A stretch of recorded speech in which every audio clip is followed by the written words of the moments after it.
ಸ್ವಚ್ಛವಾಗಿ ಇಟ್ಟುಕೊಳ್ಳುತ್ತೇವೆ. ಒಬ್ಬರು ಮಾತನಾಡಿದ ಮೇಲೆ ಇನ್ನೊಬ್ಬರು ಮಾತನಾಡುತ್ತೇವೆ. ಎಲ್ಲಾ ಚಟುವಟಿಕೆಯಲ್ಲಿ ಆಸಕ್ತಿಯಿಂದ ಭಾಗವಹಿಸುತ್ತೇವೆ. ಆಟದ ಸಾಮಾನು ಕಥೆ ಪುಸ್ತಕಗಳನ್ನು ಜೋಪಾನವಾಗಿ ಇಟ್ಟುಕೊಳ್ಳುತ್ತೇವೆ. ಜೋರ ಚಪ್ಪಳ ಹಾಕ್ಬೇಕು. ಈ ತರದಲ್ಲಿ ನಿಯಮಗಳನ್ನ ನಮ್ಮ ಅಂಗನವಾಡಿಯಲ್ಲಿ ಇಟ್ಕೋಬೇಕು. ಸ್ವಚ್ಛ ಇಟ್ಕೋಬೇಕಂದ್ರೆ ಏನ್ ಮಾಡ್ಬೇಕು ಹೇಳಿ? ಸ್ವಚ್ಛವಾಗಿ ಇಟ್ಕೋಬೇಕಂದ್ರೆ ಏನ್ ಮಾಡ್ಬೇಕು?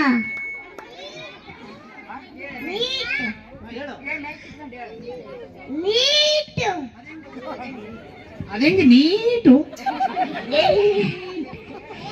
ಪೇಪರ್ ಬಿದ್ದಿರಬಾರ್ದು, ಕಸ ಬಿದ್ದಿರಬಾರ್ದು.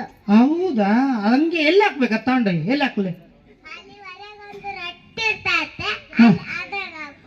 ಅದೇನದು? ಹಾ ಹಾಕಿದೆ ನೋಡ್ಗ. ಹಾ ಥ್ಯಾಂಕ್ ಯು ಎಲ್ಲರಿಗೂ ಥ್ಯಾಂಕ್ ಯು. ಕತೆ ಯಾರು?